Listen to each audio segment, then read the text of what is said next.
Hello. In this presentation, we'll go on to consider factual causation with respect to multiple causes. Factual causation with respect to multiple causes. And this presupposes that you have looked at the video on factual causation with respect to but-for test, which lays down the foundation for this video by looking at the general rule when it comes to causation in fact. Causation in fact. We have already established the fact that in a case dealing with negligence, the tort of negligence, the law requires you to establish not only that you have experienced a damage, but that you can track the damage to the breach of duty, can trace the injury to the breach of duty by the defendant. So this video continues the rules, the principles of factual causation by looking at the causation in the context of where you have more than one cause of injury, more than one cause of injury. Now, with this background, we want to look at the objective of our presentation, the learning outcome. We intend to identify the limits of the but-for test through this presentation, to understand and apply the rules for determining factual causation in multiple causes. Causes where you have more than one cause of an injury, and identify the challenges of the law in this field. Multiple causes, what are we talking about? In the tort of negligence, there are situations where more than one person may be seen to be the cause of an injury, or a state of affairs seems to be the cause of an injury. Causation, like we said earlier, is an attempt to find the connection, the causal link between the breach of duty and the injury to the claimant, to the plaintiff. The causal link, the relationship between them, and to say that yes, even though definitely there is an injury, and this injury can be legally ascribed to the plaintiff, to the defendant rather. Now, the law tries to find the cause of injury, therefore, where there are situations where it is not, the defendant might not be solely responsible on the face of it, and there could be joint causes of an injury, and it interrogates the question. The defendant that you are seeing now, the breach of duty by that defendant caused the damage. The person that has run into the plaintiff and he has a broken leg that has impaired his earning, that reduced his earning, is it the fact that the defendant's negligent driving caused him physical injury that caused that reduced earning? Are there situations that have arisen since then, or while it is there, or that were underlying his condition that has made him to suffer that impaired leg? And where you are able to show a positive response and say, yes, defendant, this injury would not have been suffered but for the act of the defendant, then you say the defendant is liable. But there are situations where the law will find it difficult to use the but-for test. If you use the but-for test, it will lead to injustice, because when you use the but-for test, you might not hold anybody responsible. Some of these situations include a situation where, for instance, A and B at the same time fatally, shoot in the direction of C, and at the same time their bullets hit C. What we normally call the two hit hunter cases. Who should be liable? If we use the general rule of the but-for test, A would argue that if I did not shoot C, B would have shot him, so B should be liable. Applying the but-for test, therefore, A would not be liable. But in the same context, if you apply the but-for test and say, would C have been injured but for the shot of B? Yes, B would have been injured by A's bullet, so B will escape liability. In that context, both A and B are able to escape liability. So the but-for test is not helpful. Or you take a scenario where A and B at the same time committing a wrong against C, but you are unable to determine which of the two of them is responsible for that injury. at the same time, one hit case. A and B, for instance, shoot in the direction of C. C is hit by one bullet, but you are able to determine which of A or B's bullets hit C. If you use the but-for test again, A would say, well, it is not my duty. It is not my, I mean, I was not, it was not my, my shooting in the direction of C that caused him injury. This is another situation where the but-for test is unable to help us. Also, take a situation where A's conduct combines with a non-tortious event. For example, A has injured B, and then a disease sets in. Either it was subsequent to that injury or as consequential upon that injury. And A says, look, yes, I know that I injured B in this particular way, but this disease is the cause of the injury or the death of B. Because since I shot him, for instance, or since I injured him as A, then the disease was one that killed him. Or A injures C, but before compensation is given to C, C dies of another event entirely, unconnected to A's injury.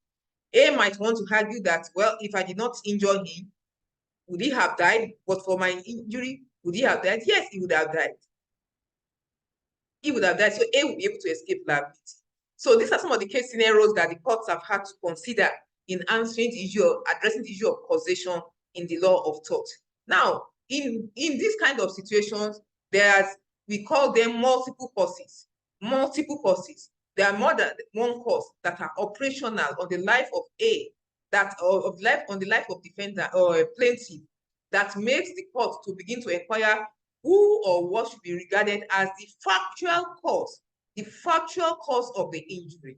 So you have the category of cases that they call concurrent causes. Cases where the causes occur simultaneously at the same time, and you are able to determine which of these causes is the cause of the injury. In Baker and Corus, the court had said that where two people acting independently, this is not a case of where they connive together, where there's a conspiracy in crime. No, each of them is acting independently, oblivious of each other, and they shoot simultaneously and kill another. Each is still liable for the whole. If you say, well, both of them hit him at the same time, if you apply the but-for test, none will be responsible. So it remains a challenge. So we call them the two hit under cases. In such cases, the two of them are responsible for the death of the victim. Then the wrong, there are situations where the wrong combines with non-tortious events, where a wrong combines with a non-tortious event. In Bailey and Ministry of Defense, the courts held that if the evidence demonstrates on a balance of probabilities, we have talked about that in the but-for test. You try to look at it on a balance of probabilities and see where does the scale fall, that the injury would have occurred as a result of a non-tertious cause or causes in any event that is the but-for test. The claimant would have failed to establish that the tertious case contributed. So where A, for instance, has injured B, and there's another event, a natural event like a disease, setting in, which even irrespective of the injury by A, would have caused the death of B, for instance, the court would say that A is not the cause of the injury. Then you have situations that are regarded as successive causes. They did not happen at the same time. They did not happen simultaneously with the breach of duty of the defendant that you have brought before the court. They happened subsequently. Okay? For example, A hits C on the leg, and the leg is impaired. C is unable to walk well. Because it's unable to walk well, it's unable to earn the kind of living, income that he was earning before. The standard of life, has become eroded. In that context, you can know that, okay, A hitting C is the causing injury to C, is the cause of the impairment. But assuming before the case goes to trial, say B later injures C again on the same leg, maybe he got the leg burnt, or in one way with water or fire or anything, and the leg is again further injured, the same leg, and you are now before the court, and you have sued A for the loss of the leg. A might argue, well, if I did not eat his leg, if I did not injure him with my vehicle, B would still have injured him, so I should escape liability. B would also argue in the same context, and both would want to escape liability using this general rule under the but-for test. You remember the case of Barnett and Chelsea that we used as an illustration in previous video. So the question is, who is responsible in this case? Now let's look at some of the case scenarios to answer some of our questions. In Baker and Willoughby, this was a case where the plaintiff had been injured by the defendant through shooting, negligent shooting. Before the case went to trial, the same leg was shot by armed robbers who attacked him at the place of work. And he now claiming the damages for the leg. And the court rationalized that the defendant causing the initial injury should remain liable. That where there are two consecutive accidents that cause one and the same injury, they cause the same injury. It's not as if the armed robbers injured him on his arm, on the other leg. So they cause the same injury to the plaintiff. The original defendant will still be liable for the entire damage. The entire damage. Now take note of that. Says the entire damage. Now let's go on to Joblin and Associated Breweries Limited. In the same context, where the plaintiff had been injured by the negligence of the defendant who did not maintain a safe place of work. He slipped and had a back injury, a slipped disc. And of course, that reduced the kind of work he could do and his earnings reduced. The case was still pending at trial, and subsequently 4 years to the trial, 4 years in the counting, the plaintiff was now diagnosed with a pre-existing disease affecting the spine that rendered him completely unable to walk again. So you have a case of a tort, the injury, the breach of duty by the defendant, which caused a back injury that made him unable to walk as well as he used to walk. Then you now have a disease. No, this one is not another tort from another person. It's a pre-existing disease that affected his spine. And you are now suing the plaintiff. You are suing the defendant for the loss of earnings, And the defendant tried to argue that they could only be liable for the reduced earnings between the time he fell at work and the time when he was now diagnosed with the disease affecting his spine. That was the argument of the defendant. That the Court of Appeal, the English Court of Appeal, decided that the employer was only liable for the partial loss of earnings for the 4 years during which the plaintiff was employed before the complete disability set in. Now you could see that they departed from the previous case that we just looked at here in Baker and Willoughby, which held them completely responsible. Here, the court felt that the liability should be limited to the point where the disease set in and there was a loss of earnings. I will be expected to interrogate the rationale of this. Now let's go further to performance by Car Abraham. In this case, the defendant had caused damage to the plaintiff's car, and the car needed to be repainted. Subsequently, the car was also involved in another accident, and the damage again to the same vehicle, and then which also meant the car needed to be repainted.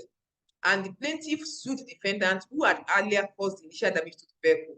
The court decided that in this context, the defendant who had caused the initial injury should remain liable. It should remain liable. That the repainting, the car already needed repainting anyway. So the subsequent defendant, subsequent tortfeasor, so to say, had not done any damage to the car because the damage was already in place. Some have argued and said, well, even if there was going to be liability, it can only be liable for the cost of repairing a damaged car.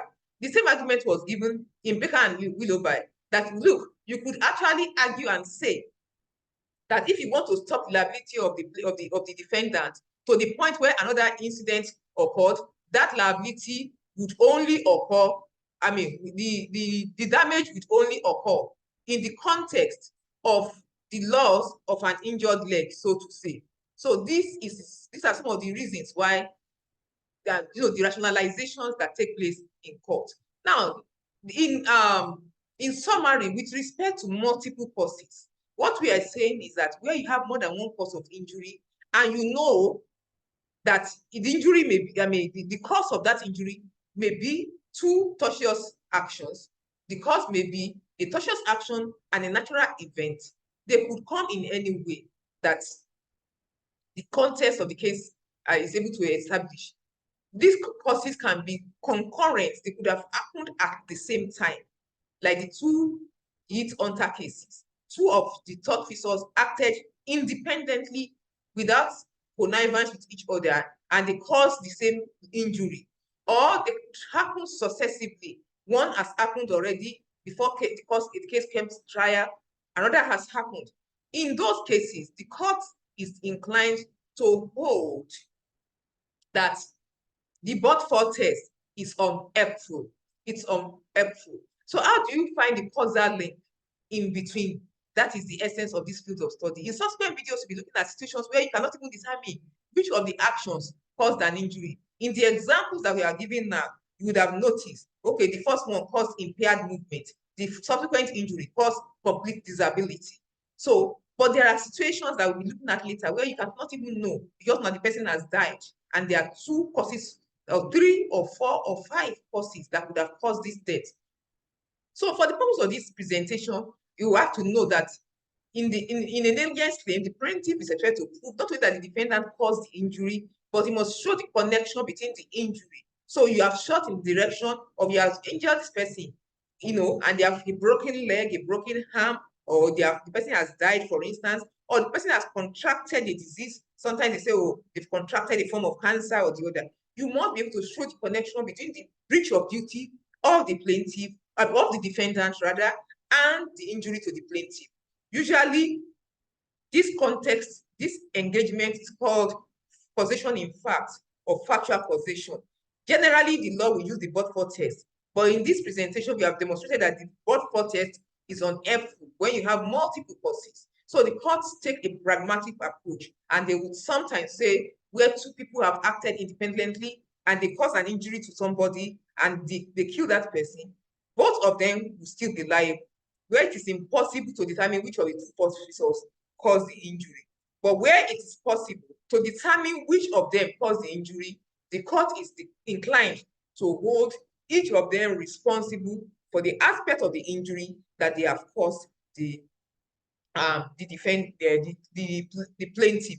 And you've seen that example in some of the cases where initially court can say, oh, we hold responsible, Baker and Willoughby, and then you now see Joplin and associated theories where the court said, look, we are going to limit liability to the injury that the initial tortfeasor caused. And then from the subsequent inquiry as to whether the subsequent injury, whether by a tortfeasor, whether by a natural event, or another person should be responsible. This then explains and summarizes some of the issues that normally would arise in a tort claim. If the evidence demonstrates on a balance of probabilities that a particular event or breach of duty was the cause of the injury, if it is clear that, look, Mr. A ran into Mr. B, and Mr. B has a broken leg, and Mr. B eventually also suffers a disease that affected his health, but there is evidence that it is only the broken leg that could have caused amputation of that leg. And it is only breach of duty, rather, that could have caused the amputation of a leg. The court will hold Mr. Tortfeasor responsible for the broken leg, even though this person is suffering from other diseases. But where it is not clear that the disease that set in or the wrongdoing is the cause of the injury, the considerations will differ. Successive cases that follow each other, one after the other, like Baker and Willoughby, for instance, like Joplin and associated theories, like performance cars and Abraham, the court generally determined that they would hold the defendant liable for the entire injury. If he caused the initial injury and something else happened subsequently, the liability will follow. But in Joplin and associated theories, there was a limitation placed on that by saying that, look, when you are able to determine in successive cases rather, that this is the start of the damage caused by the breach of duty, and this is the end. In Joblin, remember, it said, okay, he had disability, he was able to work. So the breach of duty caused him reduced earning. That was the liability of the defendant. But later, when another cause set in and he completely lost his back, his ability to work, to earn income, because the disease completely disabled him, the defendant would not be liable for the subsequent loss of for the complete disability and subsequent complete loss of earnings. So it is important that as students in this area, we are able to understand the issues that come into play when it comes to causation. Causation requires that you use first the general rule, the but-for test. If you can show that the injury would not have happened but for the negligence of the defendant, the defendant is cause of the injury. However, when you have multiple causes, different things, two tort features or three tort features, or a tort and natural event, a tort and event and a self-inflicted event, the considerations move from the but-for test and different rules have been created. Some require that the defendant is responsible for the entire injury, but sometimes the court will depart. The situations and circumstances in which they depart will depend on whether it's a concurrent cause happening at the same time, which case court is going to hold both tort features or all tort features responsible for the entire injury. And where there are consecutive causes, the court might be inclined to follow Joblin and associated theories or follow Baker and Willoughby. In the particular context of each case, a pragmatic approach is adopted. One of the things you must understand as students of tort is that the court is inclined and ready to hold these defendants liable, even when it is seen that two or more people would have committed the wrong, than to leave the victim without a remedy. The objective of the law is usually that the victim, if you can obtain that remedy from the defendant in a way that will not offend the principles of justice, they rather hold the defendant liable for the entire injury. Because the law recognizes the ability of a defendant who feels strongly that there are other defendants that should have been joined to the case, to the cause of action. The law recognizes that ability to seek contribution from the other defendants. So if you feel strongly that this responsibility, we call it joint and several liability, that look, I've been made responsible for the entire injury when really I'm wholly responsible for an aspect of the injury. You now have the right in law as a defendant to go ahead and sue the other co-defendants who were not joined to the case and claim contribution from the damages that are awarded against you. You claim that they contribute to you. So it will be a suit between one defendant and another defendant. In the next video, we'll be looking at situations where it is difficult, it's impossible to even know who actually or what caused the injury. Situations like somebody has, for instance, has contracted disease from working for 2, 3, 4 employers over a period of time, for instance, and they have contracted an illness that is located in that industry. How do you determine the breach of duty? I'll see you at the next presentation.